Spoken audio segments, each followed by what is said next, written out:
Welcome back to the Natalie Tysdal Podcast. I'm so glad you're joining me today for a conversation that is both heartfelt and incredibly practical, especially if you're in a season of caregiving, parenting, or simply trying to find balance in a busy life.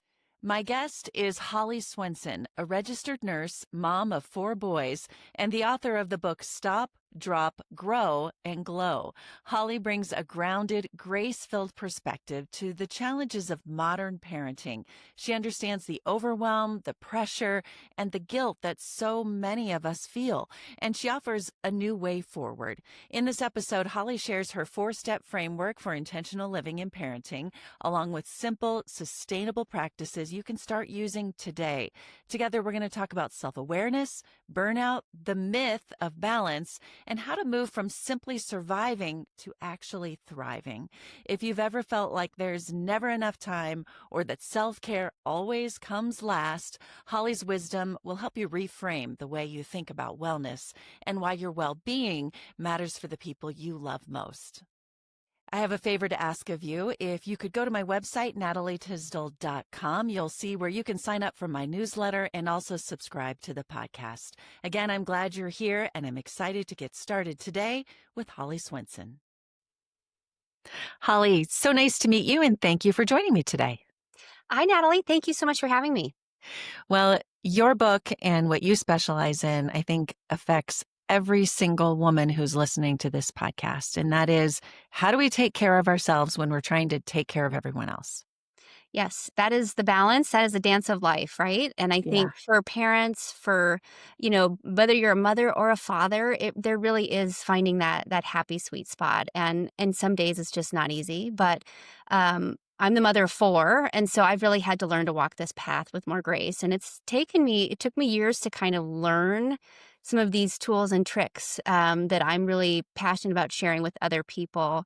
And I think it really starts with cultivating more self-awareness and even Mm. noticing that you need more self-care and that you need to take care of those parts of you that maybe have been on the back burner so that you can show up for your family, for your children, for anyone that you come in contact with in a way that feels more in alignment with who you truly are. I feel like self-care is such a buzzword today. And for me, it was, I'm going to go get a massage Mhm. and I'm just going to take a bath. But there's so much more to it if we're being really honest Mhm. that is a lot deeper and work, I'll say. We think of self-care as not being work, but you have to do the work Oh, on yeah. yourself. You do. Absolutely. I think there is that foundational piece. And so for me, this book I wrote, Stop, Drop, Grow, and Glow, I've created this framework. And so when you talk about doing the work, the first part of my book is stop. And that is asking you to really stop and self-assess and see how you're doing. And if you're a parent, like how are you doing as a parent, but also how Mm. are you doing as an individual? Yeah. And really looking closer at those areas in your life that might be in need of a tune-up. And it might be that foundational. Maybe you're carrying trauma from your childhood. Maybe you're, going through divorce, or you're going through different things that people experience on the life continuum. But learning to go in and actually make reparations on yourself, learning to put that time in to really fix those cracks in your foundation. And that doesn't mean you're forgetting them, but that you're making peace with them so it's not keeping you from living in the present. Okay, so let's talk about that a little more. I think for a lot of people, and for me, we don't know what those cracks are. We're just rolling along with life. We're just changing diapers and sending kids to college and making dinner every night. We don't see the cracks until we fall apart. That's right. And I think that's because that's how so many of us have been brought up, like, suck it up and keep going. It's that Mhm. that attitude of I think we're so good at wearing masks that we don't know how to be vulnerable even with our own self. And so I think that's where it does take work on your part to actually get curious about how you're doing. And most people don't give themselves that time, that pause, because you're changing diapers, because you're running from one activity to the next, because you're, trying to keep up with this crazy pace of We're just life trying to survive. in survival mode. And that's for me what I'm so passionate about is taking people from surviving to thriving. Mm. And it does come down to you having to, become more curious, become more self-aware, become more intentional with how you're showing up, not only for yourself but for others. And so there is a layer of deep work that's needed. And so my work isn't just like surface level; it really is going under the hood and looking at how you're doing, how you're operating, and it might also call, for you to reach out to a healthcare professional or a life coach or somebody outside of yourself to help you, grow in ways that are going to be helpful and healthy for you in your life. If there's stuff that's deeper and heavy that you can't clear on your own. And for some people, they don't see it. They don't even know they have it, but Yes. we all have something. We all Yeah. have something that we can work on or some self-reflection, the self-care that's needed. That's right. Yeah, and so that might be, it might be an invitation for you to do journaling or actually Mm, just, if you don't know what some of those things are or you haven't given yourself time, it might just be giving yourself space. Give yourself a half an hour on a Sunday afternoon to really sit with yourself without yeah. distraction, without being in the presence of others, because I believe in silence is when you start to actually notice more things about yourself. You can get deeper. You can go to that next layer that you can't when you're distracted by the presence of others. And that I love it that you said that because, silence is hard for people. Oh, It's kind of like, I liken it to when I tell my kids, I say, "I'm bored," and I say, "Oh, that's so good you're bored. That's good. That makes you think." And silence is the same way. Like, yes, being silent on a walk or taking time to meditate or journal, yes, that we fill our time with social media, with movies, with conversations, even driving sometimes. I think, "I'm gonna call so and so." Like, "No, actually, I'm going to use these 10 minutes to just be silent." that's And right. that's hard. That's right. And I think too, it's like inviting that consciousness into your daily life, like just starting to notice, because I think so many of us are on autopilot Yeah. and we're so used to being stimulated that not being Mhm. stimulated is very uncomfortable. Mhm. Especially in today's age. That Yes. maybe wasn't true 20 years ago or even 10 years ago. Yes. It's a But dying art, but it's one that's so healthy if you can yeah, make time. yeah. So, stop was the first tip you gave us. Yeah. Let's move on. What else would you do and would you suggest to busy women today? Yeah. Well, I mean, so you want me to unpack stop more or you want me to go to or do you want me to talk about my framework just so I'm clear on? Whatever you think would help. Whatever you think this busy profile of a woman who's doing it all and needs some more self-care. Yeah. Well, I think so. If we're talking self care, I think you don't have to get big and fancy.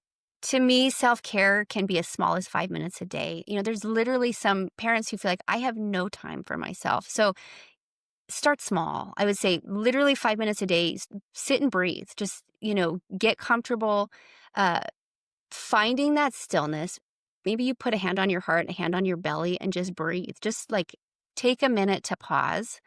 And if as your kids get older, as you start having more time in your life, that time that you're gonna have for yourself is gonna grow. I mean, you're just gonna have, things shift as, the chapters of your life change. And so, I think the other piece here is it doesn't have to be the traditional massage. So a lot of people think, okay, well, I'll go get a massage or I'll go to the gym.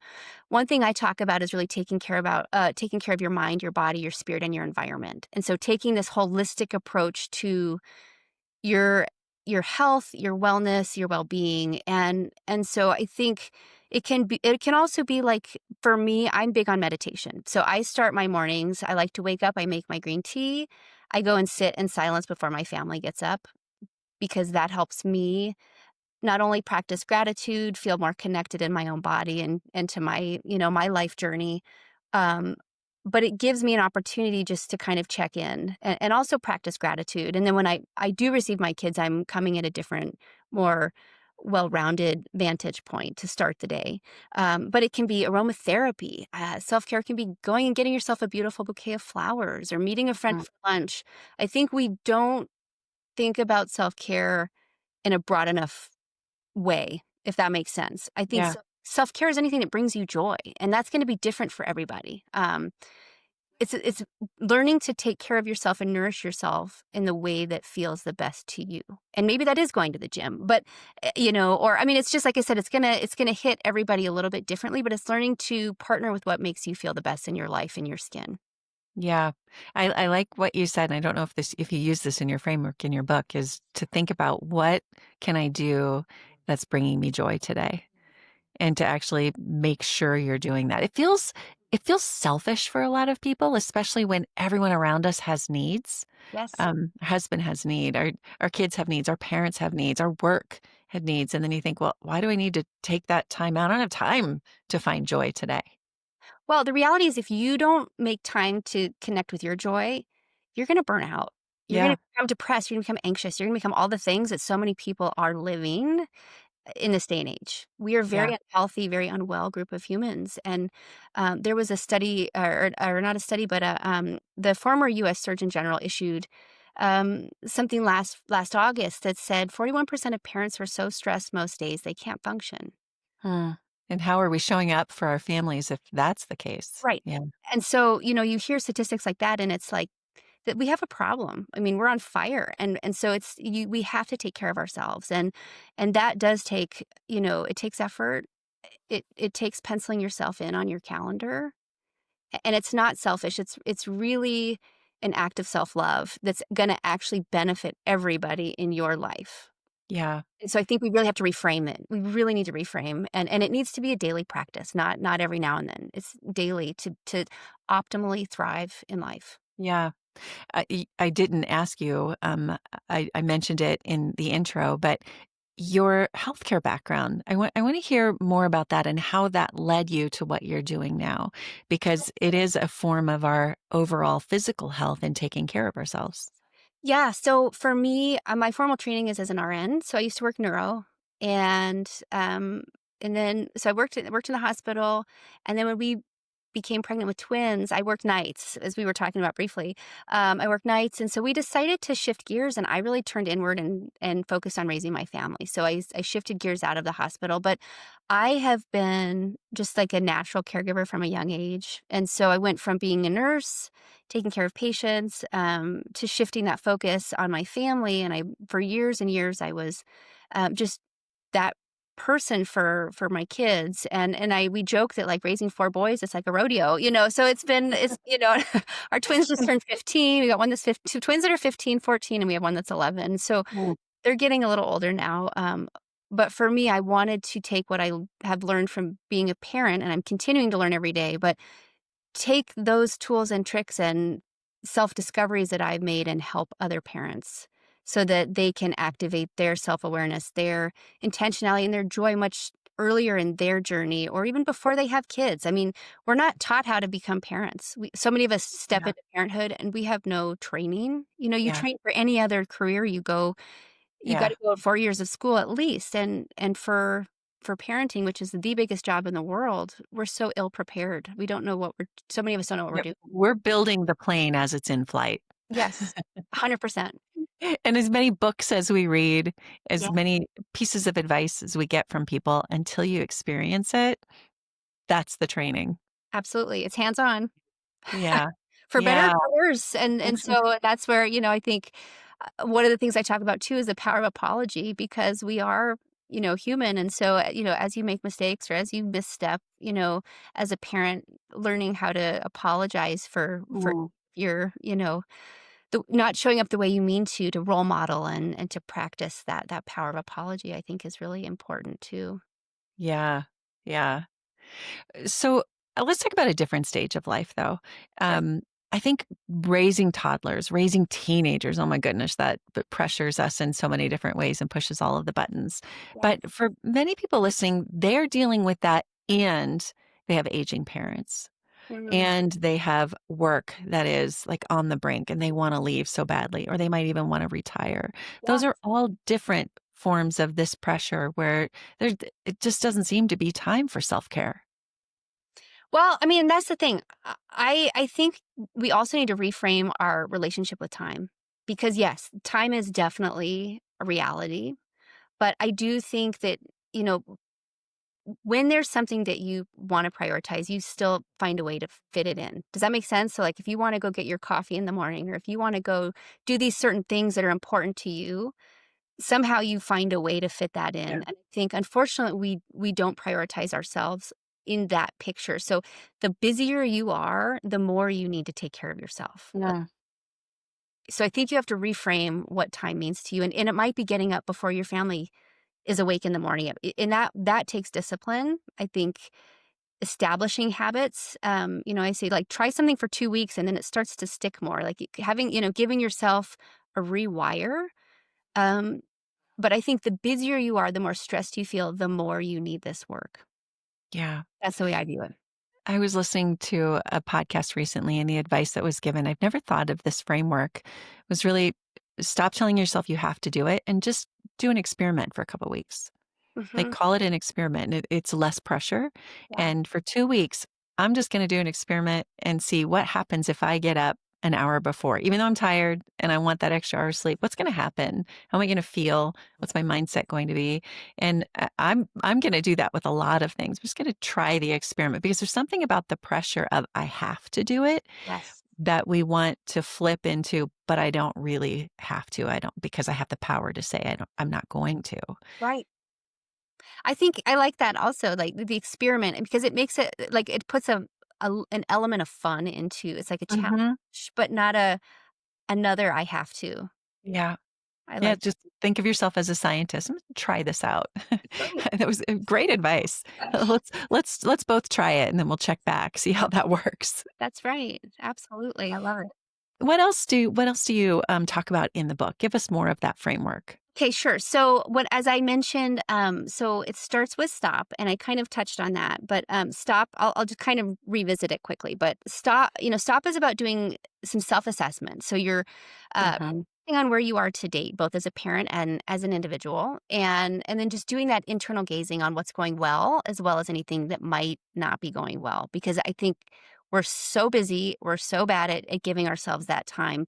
But this is really an opportunity to cultivate more self-awareness, more curiosity, and consciousness on your journey. So that's real brief. But drop is learning to drop any drama, trauma, any personal past lived experiences that are Mm, keeping you from living in the now. So this one's a little more heavy, and this is kind of where, you might want to partner with somebody if this is work yeah, you don't feel like you can do on your own. But yeah, it can be very freeing, and it can I think just help you shed skins you no longer wish to wear. yeah. If you're open to kind of going back and doing some of that foundational work And and if it you're not open to it, you might revisit that. that's I have had a conversation with a professional recently, and, for a lot of people, it is, "Why would I wanna revisit that? I let go of that." And then you have to stop, right. like you mentioned, and say, "Have you really?" You say you've let go of it, but until you dig deep enough, it's Yeah, still there, and it's probably keeping you from moving on like you want to. that's right. Absolutely. So that's, number 2, that's drop. And then the third one is grow, and that's learning to lean on habits that are gonna help you expand as a parent. So this section goes into diet, exercise, mindfulness, sleep, Mm, that we talked about. Sleep is so important. I also talk about reducing substance or eliminating substance if that's something of value to you in your life. Because I always think like parenting is the most intense job you're ever going to have, and what I found is not drinking, not relying on substance. I wake up feeling so fresh and so clean and clear. And so that's something that I talk about. And then also thanking your children for all that they teach you. I think a lot of, as much as you're teaching your children, they teach you just as much, if not more. oh, yeah. So I think that's That's a, a yeah, I haven't thought of it that way in actually telling our children that so yeah, they feel the value in relationships and how we learn from each other. that's right. It's reciprocal. Yeah. I don't think we give them credit for the wise little beings they are, and they really show you where your work still is cut out. Mhm, You think you're doing great, and then you're like, "Okay, I'm not showing up the way I want to, so how can you" it's like this continual improvement process. mhm, They show you it's like a magnifying glass of where you still need to grow as a human being. mhm, And then glow is learning to take what you've learned from my framework and learning to live it in the world with your family. And self-care is a big component of this process. But learning to take care of yourself, honoring, keep dreaming as a parent. Something I talk about is keeping that dream alive so that you're not just pouring everything you have into somebody else or your family, but mhm, also saving some of that magic for yourself and doing things on the side maybe that fill you up so that you feel just alive, more alive and more awake in your own life and grateful. So again, that's a real brushstroke. But my intention is really for parents to take care of their mind, body, spirit, and environment and take a holistic approach to stepping into their thrive in life. Yeah, I love it. Holly, where can people find the book and learn more from you if this is something they want to go deeper into? And again, I love your broad stroke that you gave us, Mhm. but it may sound simple. Getting into it and really doing it is a harder thing. So where can people find you? Yes. So you can find my book on Barnes and Noble, Amazon, anywhere you buy your books. It's also on Audible and anywhere you buy your audiobooks. And then I'm on Instagram at Holly Swenson _ live your glow if you want to connect with me online. And then my website is liveyourglow.live. Wonderful. Thank you so much. I can only imagine how busy you are, and I appreciate that you take the time to take care of yourself because I have two that are out of the house, but I have a 15-year-old who's still here, and I'm busy. So for you to have four teenagers in the house, you said, Yeah, almost. Our last one is almost a teenager, not quite there. well, good luck, Thank you. and all boys. Thank you, God Natalie. bless you for that. That's a lot. I'm sure they keep you busy. Thanks, Holly. Good to talk to you. You too. Bye bye.